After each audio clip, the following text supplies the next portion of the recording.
We're doing it. How's it going, bros? This is Noah, and welcome to the worst visual effects tutorial ever. I'm not a professional, but the whole point of the series is to pretty much just break down how I make some of the things that I post. I post a lot of, I guess what some people would call art. I just pretty much call it pictures of garbage. And before we get into it, I also just want to say a huge inspiration call out over to Clint Jones and Peter France. They did a really awesome stream, pretty much just showing the same concept, turning one really beautiful screen grab from a Ghibli film and turning it into a 3D piece of art. So today I'm going to be showing you how you can turn this into this.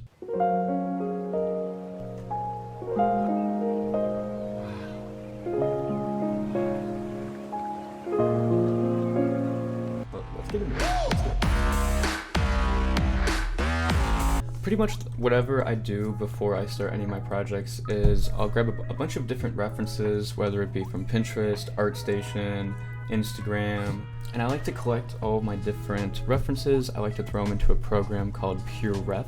What we're looking at right now is pretty much the image of reference, and the first thing that I always do whenever I get into my Blender scenes is I always block them. I have this set to a matte cap, and I like to throw it on random just so that every different object is colored differently. And this can be really helpful in terms of processing. Your computer really starts to get slowed down once you start adding textures and more polys and you start subdividing things. And the matte cap does a really great job at pretty much just not slowing things down. And we like it for that. Let's take a look at the water. So right now, as you can see, it's just a plane, and that's kind of huge because it's only made up of 4 vertexes, which helps a lot on processing power. Let's hide this water really quick so you can see what I did here. Pretty basic. I pretty much just subdivided it through some specific loop cuts, loop cuts, and we went into the sculpting tab actually of Blender, molded down different sections of the island to help line up a little bit better with what we were seeing in the photo. Granted, it's not perfect, but need I remind you, really quick with the grass, it's really just a particle system. You should be able to see the grass very subtly moving back and forth with the turbulence that I have set up against the wind simulation. One grass collection though that I found that is pretty fantastic is the Chokerfur grass collection. They have some really nice high rendered quality grass, and I just realized how boring my life sounds saying that. But it's true, the grass is gorgeous. That we finished making the base for our scene, the rest of it was pretty easy, honestly.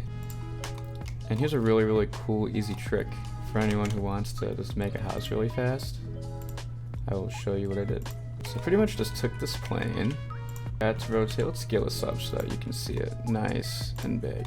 I threw a loop cut in the center, grabbed just this top vertex, and I pulled it up. Now what you can do is click E in Blender, and what that does is it extrudes it, and you just get to make your house. Boom, here's my house. And we pretty much got our scene. I also just threw a big sunlight here. But the clouds, how did I do the clouds? The clouds are actually 3D too. Isn't that nuts? I got super lucky, y'all. Some amazing soul-made planes with transparent backgrounds. They're actually pretty incredible. And yeah, that's pretty much it for Blender. I got lazy and didn't animate the tree, and you could also tell that there's not really a great reflection of the tree. But that's okay because I knew that I would do my compositing in After Effects, which is what I'm going to show you next.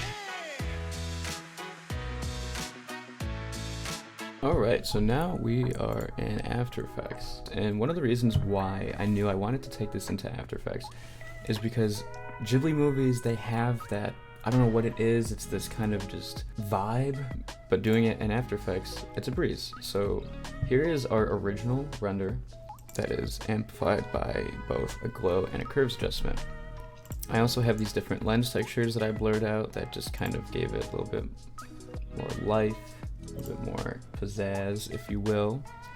And then something kind of neat that I had to do was creating this reflection. I used the plugin VC Reflect, Video Copilot's Reflect, it's free. I also used the ripple effect on here, as well as a displacement map that I matched up with our already moving water to help us get kind of a more natural little piece. There it is. Thank you for watching this installment of the worst visual effects tutorial ever. I really hope you enjoyed. I'm sorry if it didn't teach you anything. And if you're interested enough, please let me know if you want to see anything else. You can find all of my other posts on Instagram as well as my website. Both will be linked down below. Go watch a Ghibli movie if you haven't seen one, by the way. They're really good.